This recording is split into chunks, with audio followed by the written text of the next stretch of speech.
Hello and welcome back to the Coach's Hour, the podcast dedicated in helping you become the best coach possible. You're here with myself, him, and my co-host, Joey Graham. And this is the deal. We give you the ideas that can make you more money, get better client results, and actually make you a better coach. And in return, we ask for 10 seconds of your time. Like it, rate it, tell a friend. And that's probably the best return on investment that you're going to get all week. But with that out of the way, let's dive into it. Most people in this industry are out here watching reels. Our guest today has actually read a book. Several, in fact, and probably has got one on the go right now. Simon Mitchell is a fitness marketing expert, guitar hero, certified bookworm, and the author of Post to Profits, which hit #1 bestseller and removed Alex Hormozy from the throne. We don't know if Alex has recovered yet, but Alex, mate, if you're watching, Simon is in the building. Simon, welcome to the Coach's Hour. I think his 4 million followers probably make him feel better about it. But I don't think he sleeps at night, if I'm honest. I know. I'm the first sort of person that's on his mind when he wakes up. It's like, has he got another book coming out? Is he going to like beat my world record of number of books sold and stuff like that? It's like, is he going to open a building next to mine? Yeah. Acquisition.com, the mini version. Part two. Yeah. We'll see. So, for those who may not know you, I don't know how they wouldn't, if I'm honest. It's travesty, isn't it? I know, right? Do you want to give a little intro for yourself, Simon? Sure. So basic background is that I started marketing life working for Jaguar Land Rover, and that was, 2011, 2012, something like that. I enjoyed marketing, loved it, but hated the corporate environment. Whilst I was doing that job, started a side business, which was I Am Paradise Fitness. I got to the point where I couldn't do corporate business anymore. So I decided to just do a whole left field career change, then decided to do I Am Paradise Fitness full time, take what I knew about marketing, put it into fitness, all that sort of good stuff. Grew that business, podcasts, all that jazz. Then I decided to kind of merge the two together. So use the marketing background I'd gained with Jaguar Land Rover, marry it with what I learned about the fitness industry, put the two together, do marketing for fitness coaches. That change happened in 2021. And then that's what I've been doing ever since. Like you mentioned before, I had a best-selling book, 5 categories on Amazon, I'll have you know. And that was called Post to Profits. And I've continued kind of doing the same thing ever since. Lovely stuff. Well, yeah, that's because I think not many people know that. Like, you're OG in the fitness industry. Like, if you say so. You've been doing like coaching and actual like personal training for a very long time. I'm old. Yeah, that's it. What made you go and change from, I guess, almost marketing back into fitness into and then collabing the two together? Yeah, so basically when I was doing marketing in a corporate environment, it's interesting, but it's very, very different to how people might consider marketing if the only lens you have is doing it through social media and fitness and stuff like that. So, for example, my team was in charge of classic car parts marketing. So we would do these events, shows. So you're talking about, create the stand that Jaguar is going to have at this event in Germany and all the collateral, the marketing material that goes with that, the cars, the parts, the sales. You're also doing things like creating online service bookings. So you're building websites, you're doing all this sort of stuff, the branding. It's kind of like cool in that sense that you get a lot of different varied projects that you're doing. But behind the scenes, marketing at a corporate level is not as fast, interesting, and dynamic as it is when you're doing it for your own business. You've got a lot of reporting to do for higher ups. You've got budget approvals. You're managing agencies and all this sort of stuff. And what ends up happening, or ended up happening to me, is you get further and further removed from the actual marketing itself. All you end up doing is managing an agency and creating reports. You don't actually end up doing any marketing. And the thing that made me, there's a couple of things that made me leave, but to give you an example, I was in a meeting with one of the senior directors and I had this presentation about what we were doing for Land Rover parts marketing and stuff like that. And he said, Simon, wait, stop. He said, you're using the wrong color gray on that slide and I can't even look at it. And he walked out. And I was like, is that the level that we've sunk to? Like, I've got to use the right level of gray on a slide. And then it was kind of like, okay, I'm just doing spreadsheets. I'm doing PowerPoint presentations. I don't really care about this stuff anymore. It's not what kind of got me excited about the job in the first place. At that time, I was doing Iron Paradise Fitness as a side gig. So I already had like a personal trainer qualification. I had a nutritionist qualification. And I was just kind of doing this on the side, just kind of for fun, basically.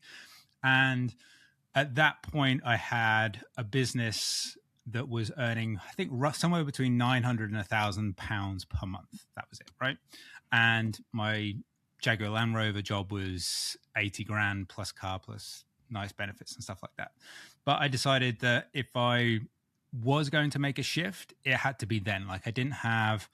I wasn't married, didn't have kids. And I thought the only person's life I'm going to mess up is my own if I get this wrong.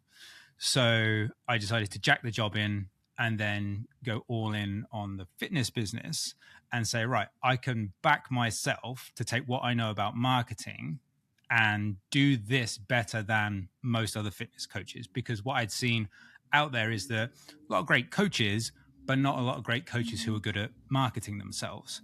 Whereas I thought, okay, I'm a pretty good coach. I know what I'm doing, but I'm a way better marketer than they are. And so I basically had 6 months worth of savings to get the business to a point where it could pay my bills and stuff like that. That all went off, I wouldn't say without a hitch, but I survived and then kept growing from there. And then it was a case of in 2020, I was working with Jamie Alderton from a mentorship perspective. And one of the guys who was also on that mentorship put a post into his group and asked if someone had any tips on how to do Canva. And at that time, I was pretty good at infographics and stuff like that. That was kind of what people knew me for, carousels, infographics, that sort of stuff. So I just switched on Loom, did a 45-minute training for him, just shoved it in the group. And then Jamie said to me, like, if you can just do that off the top of your head, then you should sell that as a course. And he said, oh, in 4 weeks, I want you to launch a course that teaches fitness coaches how to do Canva. So that led to Canva Content Mastery, the first version of that in the January of 2021. And it sold, I think it sold like, I made 18 grand in the first week. And so I was like, oh, okay, there's something to this.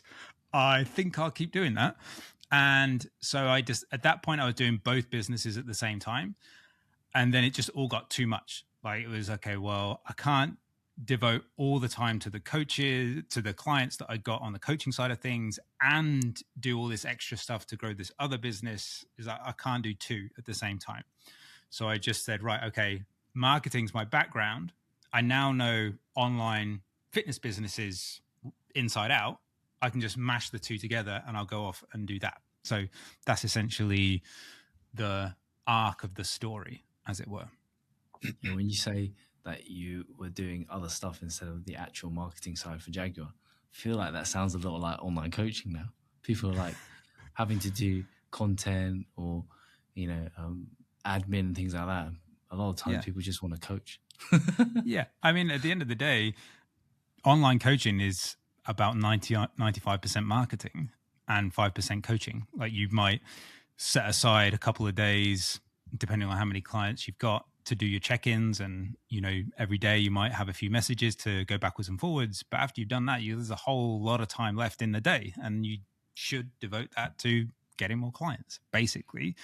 If you want to coach people and that's all you want to do, stay on the gym floor. There's nothing wrong with that. Online coaching isn't a better version of fitness coaching. It's just different. And I think that there is kind of this narrative, perhaps from business mentors, that online coaching is a level up, because why the hell would you waste time for money, trade time for money, when you could be on a beach in Marbella sipping pina coladas and protein shakes? Why would you bother getting up at 6 a.m. to train someone on the gym floor? Well, actually, maybe I like training people on the gym floor. Maybe I actually like talking to people. Maybe I actually like using my skills in person rather than being sat behind a computer all day, right? So I don't think one is better than the other. I think that there are in a Liam Neeson kind of way, a specific set of skills that you need to be able to do online coaching, because such a large portion of it is marketing. And if you're not willing to learn it and do it, then you're probably better off not starting, is my opinion. And you make it sound simple, which I know it's not. And when I say you make it sound simple, I'm going to drag up some of your past now, I think. Oh dear. In a good way. Because like you said, you went, like you've done your background's marketing and you got your personal trainer qualification, and then you went into online coaching. But I know that you did further education to become a great coach as well as a great marketer. And I didn't know this for a long time. So like you've done stuff like Integra, you've done your nutrition qualification, and a lot of personal trainers they'll like hear what you've said and thought, oh yeah, I just need to be good at marketing and that will be fine. But you actually got the knowledge behind the coaching certificate actually make you a good coach. So do you think, or how do you think that helps you in marketing for this specific industry? So it's a good point. And basically, there are 4 things that you need to get right to have a successful business. And I was talking to a client yesterday about these 4 things. And the first thing is delivery. If you can't deliver what you say you're going to deliver in the marketing, well, your business is going to fail from the outset.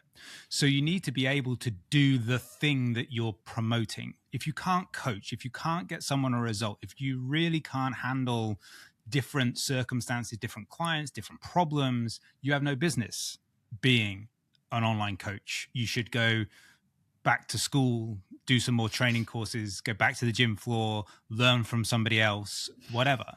You've got to be able to deliver the thing. Like from a marketing point of view, I've got to be able to assess someone's business, see where the gaps are, create a strategy for them, talk about lead magnets, sales pages, copywriting, email. If I can't do that stuff, even if I was a great marketer, everything would fall to pieces.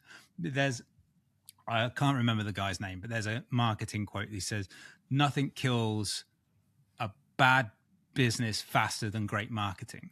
Because if you have great marketing, but you have a bad product or you have a bad coaching experience, well, all you're going to do is amplify the fact that you're terrible at your job, because people will find out, and that will ruin your business quite quickly. So the first thing that people need is to be able to deliver, to have the coaching ability, to have the structure for, okay, training someone and coaching someone, whether it's nutrition training or both, online is different to doing it in person. You don't have someone right in front of you on the gym floor to correct their form and make sure they're doing everything correctly.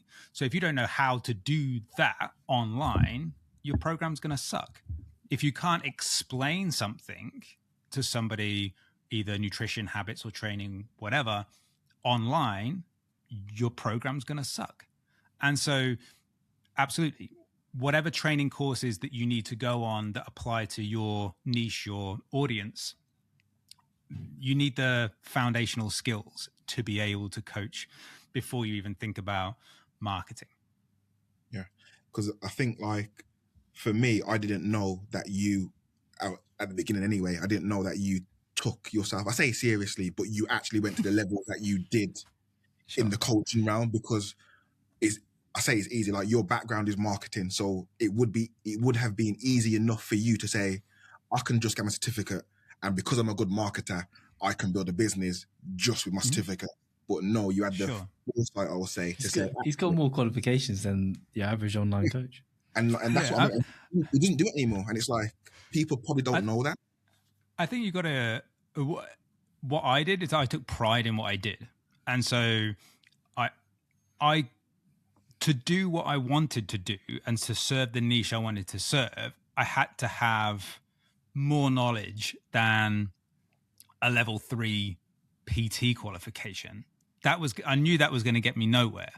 And, when you're talking about marketing, having a nutrition qualification as a weight loss coach or any niche, I guess, that's to do with fitness is beneficial.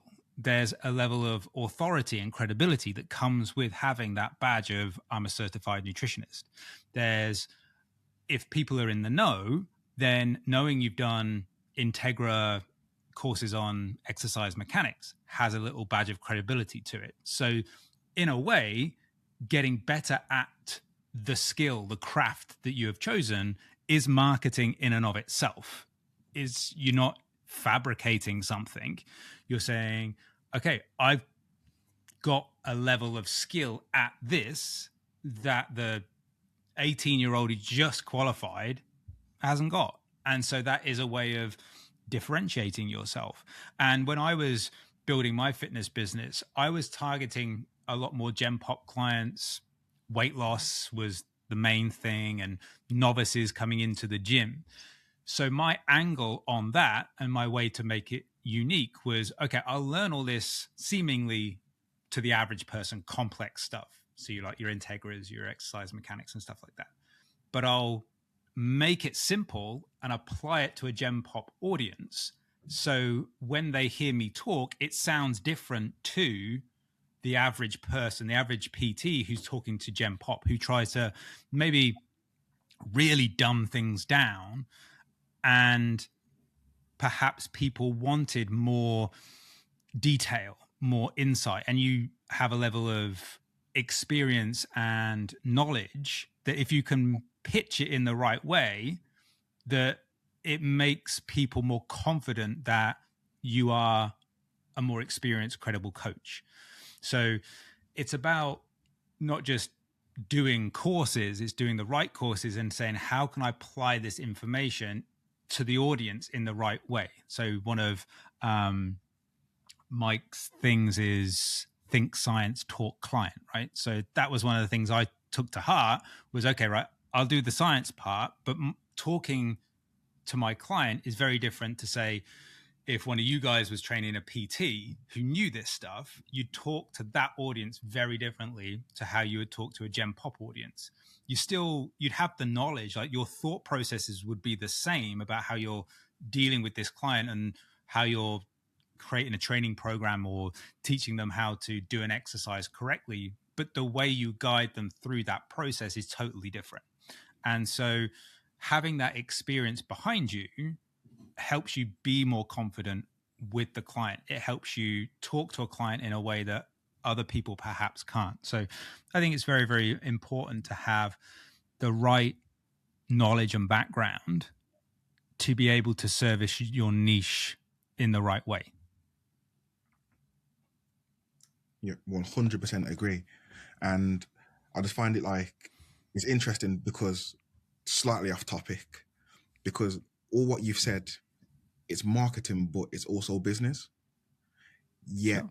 you don't, or you didn't advertise as a business mentor. Did I? I don't know. Did I advertise as a business mentor? No, not to him. Did it? Did I? So What did I advertise? Because that's what I thought I was advertising, to be fair. Maybe I need to go back to square one on this marketing business. Rule one of marketing: know who you know, know who you are. Yeah.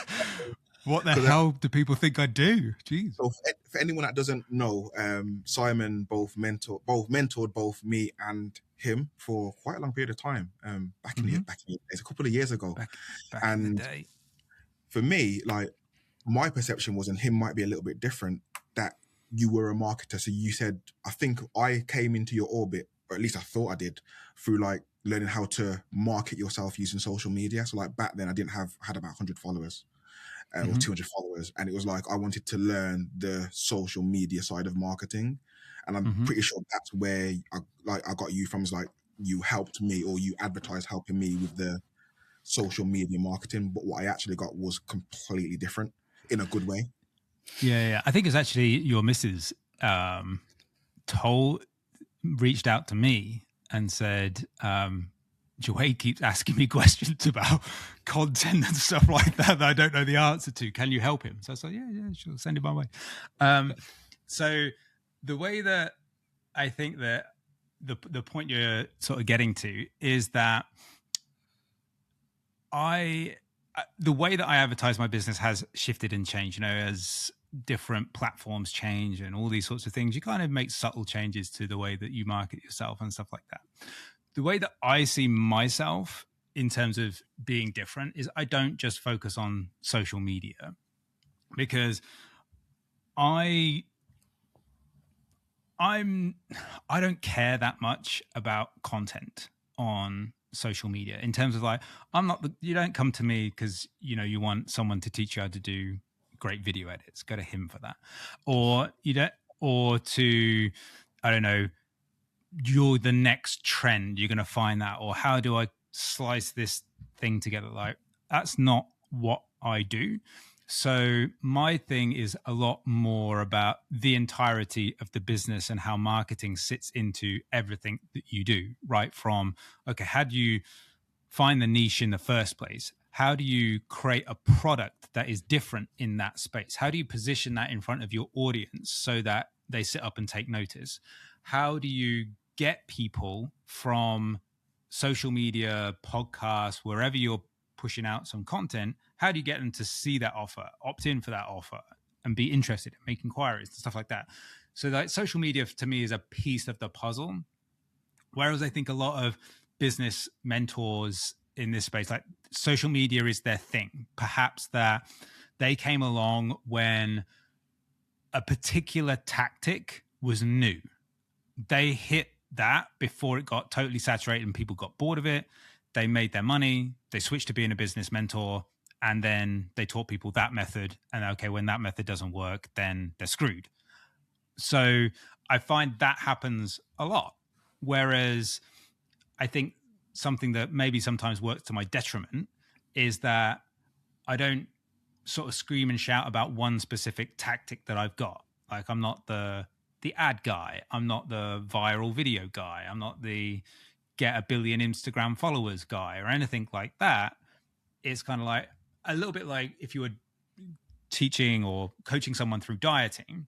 It's like, I'm not the intermittent fasting guy or the paleo guy or the keto guy. I'm the guy that figures out, okay, what's right for you? What do you need? Okay, you need some habits over here. Okay, what sort of diet program works for you right here? Okay, we're going to do this and this and this and this. It's a lot more about the entirety of the process. And that's kind of, I guess, how I approach the marketing side of things. And similarly to how that's not always the sexiest thing to talk about on Instagram in terms of dieting and weight loss and stuff like that. The same is true for marketing. Like if I just came and said, okay, well, I can make you $1 billion by doing these meta ads this specific way, probably I'd make a shit ton more money. But I'm just not going to do that with my business or my audience. I see you as the email guy. Well, it's interesting you say that, because that's a shift that I've made recently. I've sort of gone into that a lot more, because I see like social media again is just like one piece of the puzzle. And the more I look at other coaches' businesses, the more I coach people, the more I delve into it, is that the more that people email, the more reliable the conversions are. So if someone just sticks to social media, say, for example, just picks Instagram, goes all in on that, cool. They'll probably get some leads and things like that. But unless you've got a big audience, it's, from my experience, never really that consistent. Maybe if you added ads to it, you'd be fine. But a lot of coaches haven't got the capital, the cash flow to be pumping money into ads. So they get stuck. Then they jump on to, okay, well, flavor of the month now is a challenge, or it's a this, or it's a that. And then they get a few leads and a couple of clients, and then that peters out. And so they jump to the next thing and the next thing. But what I find is if you have all these things going on that funnel people to an email list, and you email that list relatively frequently, that is a consistent way to generate sales and sales calls and things like that. Obviously, every business is different. Some people not great at email. Like I've got one client at the moment who we've decided that for him, and he's probably the only person that I've worked with recently who I've done this for, is like, we're just going to send one email a week, one email a fortnight, because he's got a huge following on social media and people just contact him through there. So rather than try and sort of take his audience and say, well, I'm the email guy, so we're just going to shove everyone onto your email list and do this thing. So, okay, well, this is not needed for you right now. You've got this big audience, and all we need to do is be more efficient about how we get people from opt-in to sales call, because he's got a great sales call close rate. So, okay, right, how do we just make that process more efficient for your audience? So, yes, I lean a lot into email. I like email. I think it's good for a lot of coaches and businesses and things like that. There are occasions when it's not the right tactic. But yes, you're right. I'm a little bit more of an email guy than a social media guy these days. Yeah. But like, because the reason why I brought that up is because for me personally, like I had that perception of you and the reality was completely different. Like I probably knew what a lead magnet was before I started working with you, and I never actually created one. I didn't have an email list or know about Active Campaign or an email provider. I thought, an email list was people you individually email. Didn't have a podcast, didn't have a follow. It was like, I learned so much of actual creating a business outside of the marketing on social media that I didn't really expect until kind of like afterwards, when I was like reflecting. I was like, before Simon and like where I was now, or where I was when we finished working together, I was like, this is night and day different. And it was like, it was so more than I expected in the beginning. Yeah, I think the bottom line is posting on social media isn't a business, and it's not marketing. Well, that's what a lot of people say it is. Like it's a little bit of marketing for sure. It's promotion, and if you're banking on going viral and that happens for you, great, and you can turn that into some inquiries, and that helps you get more clients, and then you get referrals off of that. You're off to the races, and you're probably going to do all right. But you can't advise people to do that, because it's just the lap of luck. So you say, well, my whole business mentor approach is, okay, we're going to try and make you go viral and just see what happens. Oh, you might get lucky for one or two clients, enough to cherry pick a couple of testimonials, whack them on Instagram, and sell a bunch more. But in terms of consistently taking on any business and making it good, those relying on social media is not necessarily the way to go. And interestingly, the client I spoke to yesterday, I won't name names, but he was working with a mentor, and he got kicked off the program because he said, your Instagram following is not good enough. Type of thing, like they're not responsive enough, they're not engaged enough, so come back to us when you've got a better following. I was like, well, that's not really advice. That's just like, okay, well, our tactic hasn't worked, so see you later. We bought followers. We bought some followers. I've got 500 now. Can I? Yeah, exactly. Join the program. So it's kind of like, okay, well, I feel like the business mentor space, and I don't mean to shit on all business mentors, because there are some good ones out there. Please do. To be fair, like people, I had a different client. He said, "Do you know this guy? This guy?" I was like, "No, never heard of him." Do you know this guy? He's like, "He's big right now." No, never heard of him. Like, I literally don't use social media for anything. In terms of my own usage of social media, I literally just look at guitar stuff. Pretty much dogs, right? And Dashens all day long. I don't consume any sort of fitness business mentor stuff. So when someone comes along and says, okay, this guy's doing X, Y, Z, I have no idea who this person is. And I like to keep it that way, that I actually, even the people that I know and like in the fitness business mentor space, I mute them. And I think I've muted them since I started writing my book. Now, the reason for that was while I was writing the book, I didn't want to see a lot of content and then have that subtly either change my thinking or make me write something that wasn't my own. So I was like, okay, if I just mute all these people, even though I like them, everything that I pour into this book is just going to be my own thought process.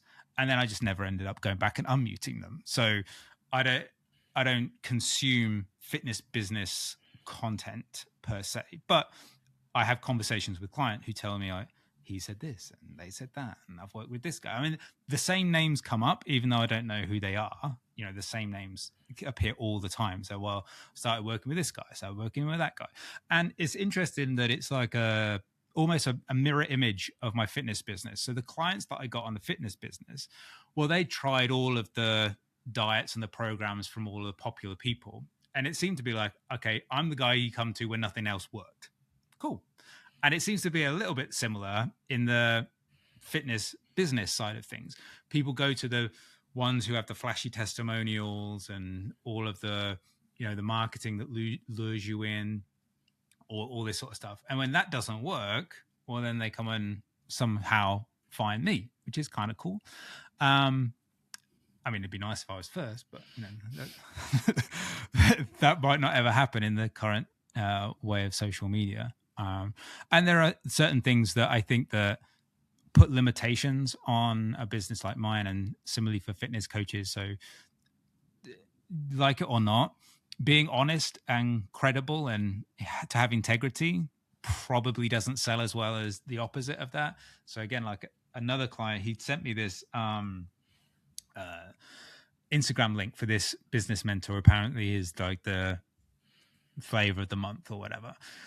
And he went through his Typeform process, and just for sort of like to see what happened, he jumped on a sales call, and he said they kept him on a sales call for 2 hours. Like he couldn't get off the sales call, and it was just like sort of high pressure tactics. And then the price started at, I don't know, something like 15 grand. And they ended up like just slash this price. It was down to like fucking penny, like 1,500 a month it came down to. I think it's like, hang on, wait, like if all you have to do is just hang on the call to watch the price tumble, then what is this program that we're signing up for? So I think that, you know, and it's something that plagues coaching, fitness or otherwise, is that there you have this kind of this scammer kind of, what did I call it? I wrote an article about it. I call it the grifter delusion, which was basically me saying that if you're a fitness coach who has integrity, who does his job well, is honest with their marketing, you're at a deficit, because there's a bunch of people who don't have honesty or integrity, who just say whatever they want, as much as they want. People then opt in for that, buy that product, and get scammed, or they get let down or whatever. And then they have this kind of skeptical doom and gloom view of everybody in that niche. So when you're trying to promote your stuff, you're trying to overcome this, okay, people think I'm a scammer. So I had this on one of my ads. I put an ad out, and then a bunch of people came back on, like it's usually Facebook, and they come and say, oh, another grifter, another this, that, or the other. And like initially I got kind of pissed off with it. Like, you know, you don't know who I am, and you don't know my story, all this sort of stuff. And then I thought, well, actually it's not their fault, because they literally don't know who I am, because it's just some random ad. I could be the same as that guy that they opted in before. I could be just another one. So my business is tainted by all the other people that have come before me and just promised the earth and delivered nothing. So similarly for fitness coaches, you got to try and overcome that feeling of people are just generally skeptical about all of this sort of stuff. So it's a problem, I think, created by social media, created by people who want to make a quick buck and stuff like that. And it's just the reality. You can't sort of fight against it. You just got to work around it and work with it. How would you say you get yourself around that then? So I think a lot of it is there's a couple of things. So for example, something like this would be a good way. Anytime you can talk to an audience at length, it's very, very difficult to hide your personality or come up with enough BS to last an hour. Like people see what you're really like, and they connect with you more when you do long form content. So that's one thing. I've been a bit slack with my long form content for reasons we don't need to go into, but long form content is great because, okay, there's only so much information you can deliver in a 15-second reel, right? And having someone's attention for 15 minutes, 20 minutes, 30 minutes, an hour is so much more transformative in what their perception is of you than anything else you could probably produce. So that would be one thing. Another thing would be email. So on email, writing, roughly speaking, 5 to 7 times a week is what I do. You don't have to necessarily do that, but that process allows me to bring detail and personality and credibility and show different sides of myself and my business and the way I think about things in a similar way to like a podcast will, but you're doing it in a sort of more confined format. You can do it in the sales pages you write. So for example, when you're creating that sales page, you're writing the copy, you can be like, most of my sales pages, if not all at the moment, I aim to be just like super transparent. I literally I put the price on everything. I do all the pros and cons and all this sort of stuff. And I write it in a way that I'm not trying to oversell this thing to you. I'm just going to, again, it might not be the right tactic for everybody, but my approach is I just give you all the information you need for you to make a decision. And that's because that's the way I like to make buying decisions. I don't want to go on a sales call, hate them. So just give me all the information and I'll make a decision. No matter what the price is, I don't need this sales call. So if I feel like I need a sales call, I'm probably not there in terms of being ready to buy from that person. But that's just my own personal thing. And so that's one way to do it. The content you produce as well. So seeing an ad and someone being skeptical, okay, that's their first shot at seeing something.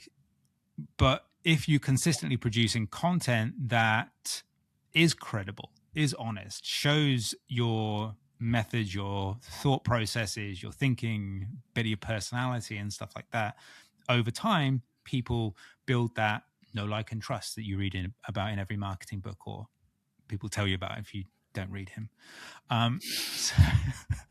Or probably your daughter tells you about it these days.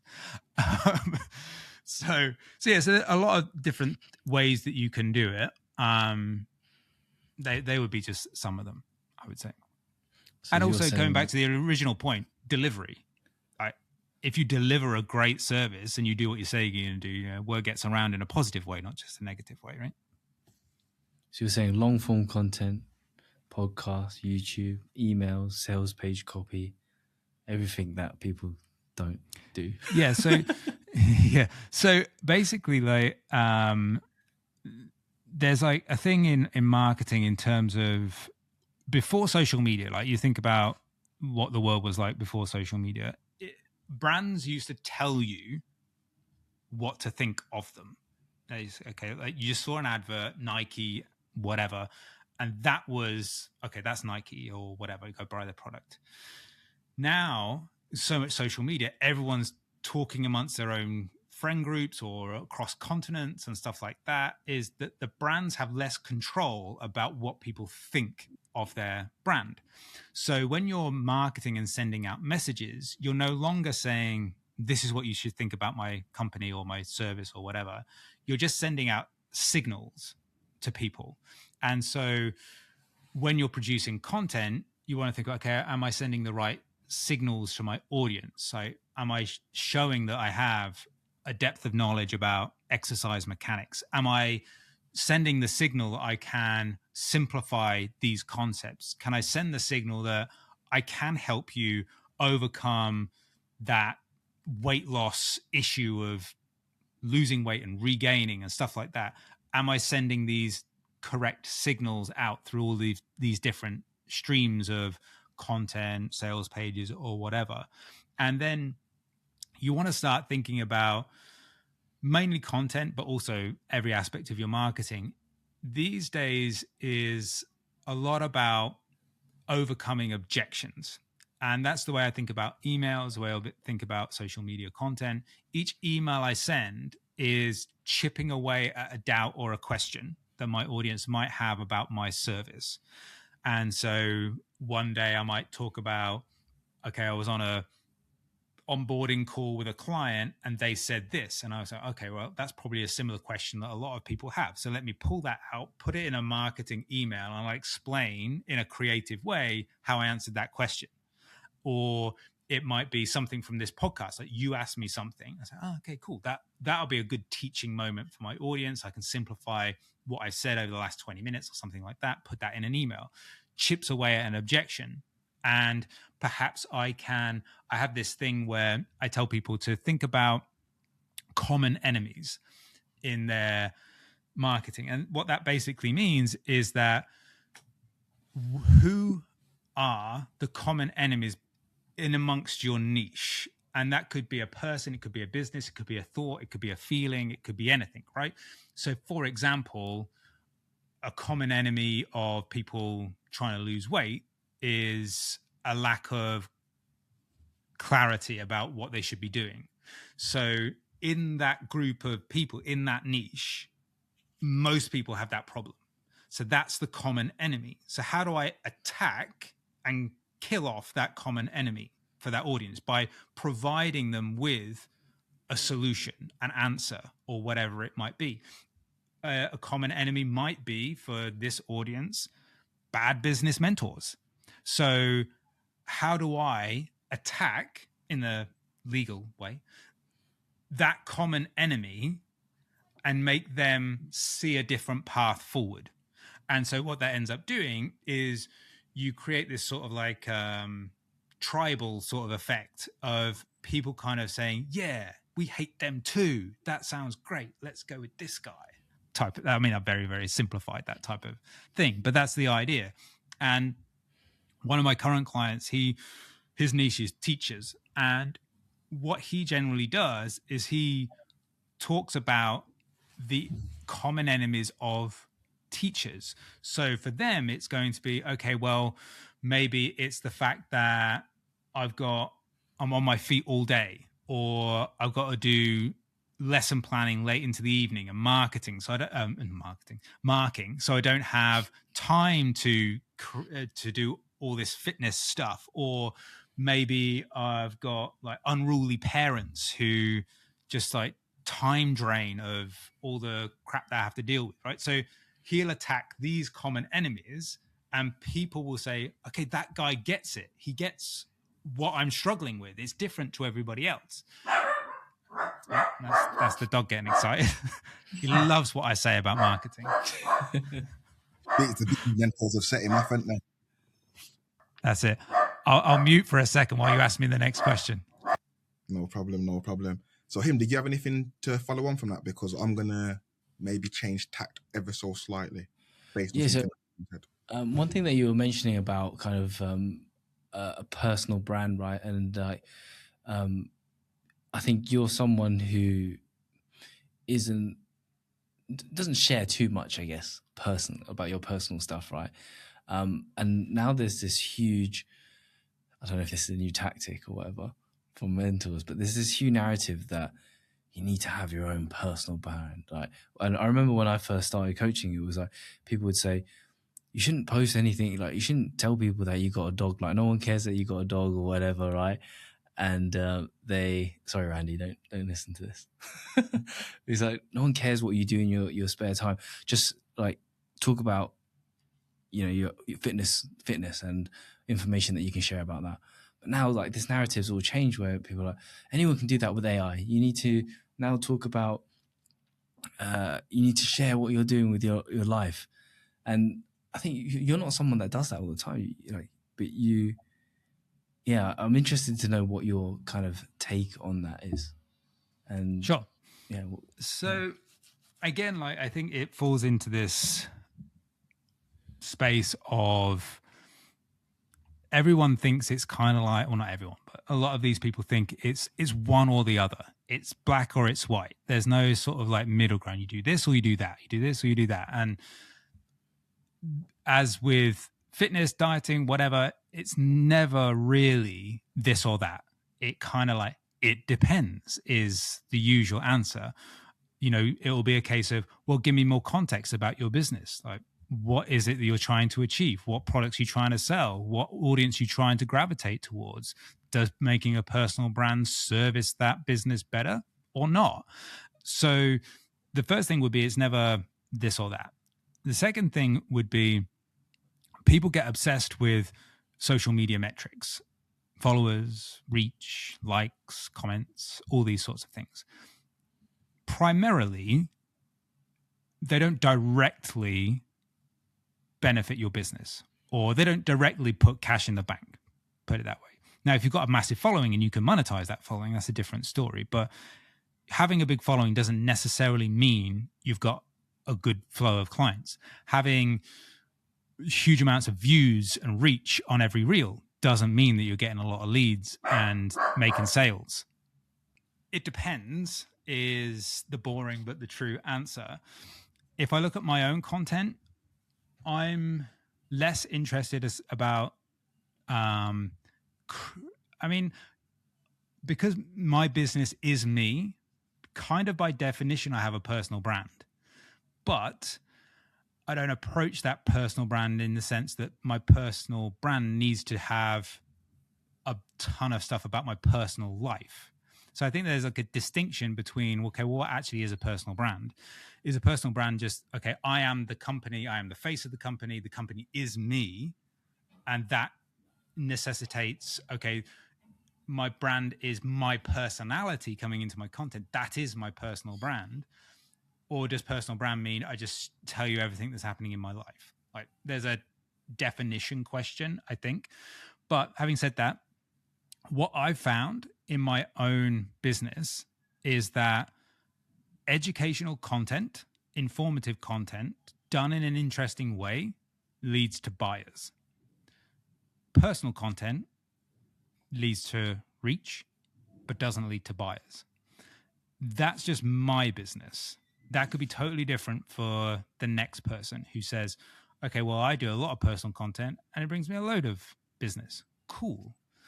Great for you. Not for me. So I dial back how much personal content that I put into social media. Plus, you know, personal life has been a little challenging for me of late. So I've not wanted to share all that sort of stuff. I feel like it's not anybody's business, really. So there's that as well. Like, if you just make your business about your personal life, well, what happens when there's stuff you don't want to share? Like, you've got no content. So I think that there's a difference between a personal brand and putting your personality into your brand. So you can separate the two. So if you were to read my emails, I do talk about personal life, but it's usually as a tiny, tiny little start to a story about, I was on a podcast and Randy wouldn't stop barking. Okay. Then I'll go into some sort of marketing lesson. And that still adds personality. It's still a nugget of a personal brand, but I'm not basing my whole entire business on trying to push a personal brand. And again, that's not to say that that doesn't work. It just depends on, like, I don't know, some coaches have got no personality. So, you know, it's difficult for them to make a personal brand, but you can make educational content and it still work. The issue is, like, you get a lot of coaches think that, okay, well, Instagram doesn't like the educational post that I make. You know, anytime I talk about my dog or my wife or the holiday I went on, reach goes up. Anytime I talk about protein, it goes down. And that's true. That probably will happen because fewer people are interested in protein than they are in a vacation. Like, that's just the nature of the thing. Also, you've still got to make the education interesting. It's still got to have the hook. It's still got to have something about it that makes me want to keep watching. That doesn't have to be, it doesn't have to be like whiz bang video edits and all that sort of stuff. It's just got to be insightful, informative. And, you know, there's Breakthrough Advertising is a book by a guy called Eugene Schwartz. I know you've read it, him back to back several times. Mate, I was on the preface. I helped him read before he published it. Yeah, I mean, he published it in the 60s, so that was good going. He's actually 70 years I old. know, this is Chinese, man. Asian don't raise them, you know what I mean? So he talks about in that book that your audience and the market evolves over time. They get savvier, they get more clued up. So the analogy you can kind of use is that imagine the days when a diet didn't exist in terms of commercially selling someone a diet. Like no one had ever thought of that before. And take a calorie deficit, package it up, and help someone do it. And so at that point, you could probably just say weight loss in a title, and people would go, "What? Weight loss? Wow! I'm going to inquire about that." But then, like, okay, well, that gets people get a little bit more clued up, and then you start having to go from talking about what it is that you're doing to how you do it. You have to give more detail, and then people get even more savvier. So you have to give like evidence that you can do it and stuff like that. So as your audience becomes more knowledgeable, your marketing has to go and add different layers to it. You can't just stop at, okay, well, here's some education and come to me, because like you said before, I could AI a bunch of that stuff. But also, like, I think the point about if there's business mentors going out and say, well, AI can do X, Y, Z, so you got to do a personal brand. That's just, I think, is inherently incorrect, because AI is helpful, but also useless at the same time. So if you're going into AI and saying, give me some content, it's going to suck, basically. And it's going to sound very generic. It's going to sound very uninspiring, and it will all fall flat. Whereas if you take the time to say, like, the way that I use AI, and I would use AI if I was to make content, is I imagine that I'm in one of my marketing meetings back in JLR days. And I imagine that I throw an idea out, like flesh it out. I've got this idea. Okay, I want to do this and I want to do that. And I'm thinking about this and I'm thinking about that. Like I talk to the AI like I'm in a marketing meeting. And then what I'm doing at that point is I'm giving it all of my thoughts, my opinions, my ideas. And then it'll come back and say, well, okay, well, that thing you said about there, that's probably worth turning into a piece of content. So it's not creating stuff for me. It's kind of helping me pick through my ideas and shaping them. And so, yes, people use AI, but like Google doesn't give people all the answers. It gives people a ton of information, and information doesn't get people results generally, because people lack the ability to act on that information. So anyway, to come back to the point, I think that a personal brand can help in the right situations. In some situations, it's not necessary. You can modify how much of your personality, your personal life you put into your content, whatever. It's all on a coach by coach basis. And I don't think there's a right or a wrong. Cool. Solid. And I think that's where like a lot of, and this is my issue with a lot of business mentors, not all of them, it's one size fits all, where you've said it depends, but then you've also got into what it depends on, because personal branding, as we just said, works for some people, but for others, it doesn't.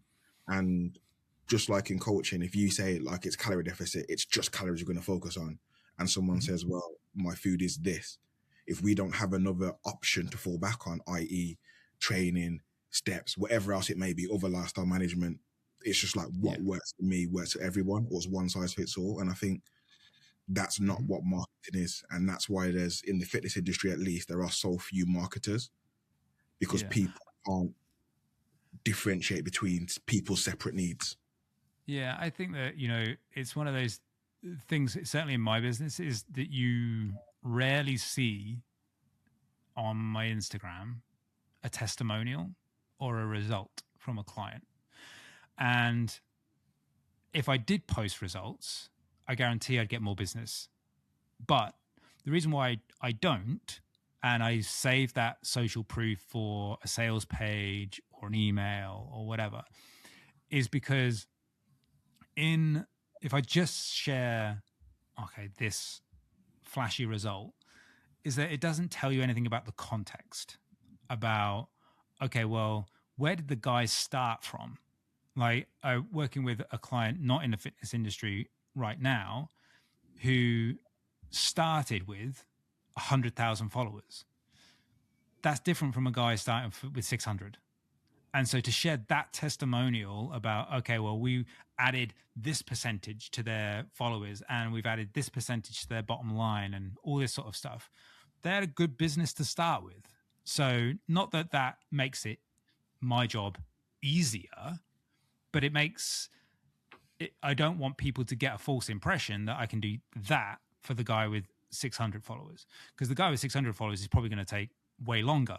So I generally don't share social media, social proof in that sense on social media, because I want to be able to provide the context. So if you look at a sales page, I'm not going to take like chapter and verse about everything, but I'll give you more context about, okay, well, client joined me when it was this, and this is what we did, and we did this, and this.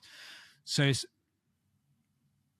in that sense that I think that sometimes you get into this situation where if you're trying to be truthful and honest, you can kind of shoot yourself in the foot a little bit with your marketing. But sometimes you got to just stick to what makes you sleep well at night. And the other thing is, like, if I was to just say plaster social proof everywhere, what I don't want people to get an idea of is that all these coaches are the same, because they're all different. All the businesses start in different positions. I give them different advice from the get-go. We create a different plan, and it's not like a one size fits all. So I don't want people put on a piece of social proof and say, okay, we did this for that guy, and then say, okay, well, I'm going to do that, or you'll do that for my business. I probably won't do that for your business, or we'll do something completely different. And so I don't want to give people a false impression that it is a one size fits all thing. Like, it would be the way that a coaching process works for me is we sit down for 90 minutes at the beginning of the whole entire process, and we just talk through the business. From there, I go and create the plan. Again, like thought process wise, I go through my 4 things. I only touched about one of them earlier, but you're saying, okay, well, how do we fix these 4 things in the business to make sure that they are running efficiently? And for some people, it'll be, okay, well, we need to focus more on the product itself, the positioning of the product. Some people will be like, it's on the promotion. For some people, it's the sales. For some people, it's the delivery. I don't really do the delivery side of things. I expect people to be a good coach before they come to me. It's not my job to teach you how to coach, but I work on the other 3 things. So it's about, I say, well, one coach say, well, you're really terrible at sales. You're great at content, terrible at sales because you've got a crap offer. So, right, let's fix the offer and fix the sales process. Another coach might be, okay, you've got this really unique offer. You're really good at sales, but your content sucks. So let's fix that part. And so, yeah, it's a long-winded way of agreeing with you, I think, but I don't know. Yeah. I don't know. I didn't really answer a question. I just spoke. So. Yeah, it does make sense in terms of, like, because you have an actual marketing background, you're able to differentiate between individual needs rather than just saying, for example, send 12 cold DMs every single day. But when that doesn't work, you're burnt for your followers. We can no longer work with you. Going back to you off the program. Yeah. Cool. Him, shall we wrap up there? Have you got anything else you want to go through? No, I think that's it. But yeah, I guess before we wrap up, is there anything that you would like to plug? Your book, your courses, where can people find you? So probably the best place to find out all of that sort of stuff is to just join my email list. So if you go to my Instagram profile, link in bio, there'll be a link to grab some sort of freebie to lure you in, and then you can join my email list, and then you can find out about all the various different coaching things, courses, resources, all of that sort of good stuff. That's the best place to go. So at I am Simon Mitchell. So we hope you all enjoyed this episode, and as always, you can find me on socials. My name is at Gym with Him. My co-host Jawade is at Jawade Graham Coach, and our special guest today is at I am Simon Mitchell. And we will catch you all on the next Coach's Hour.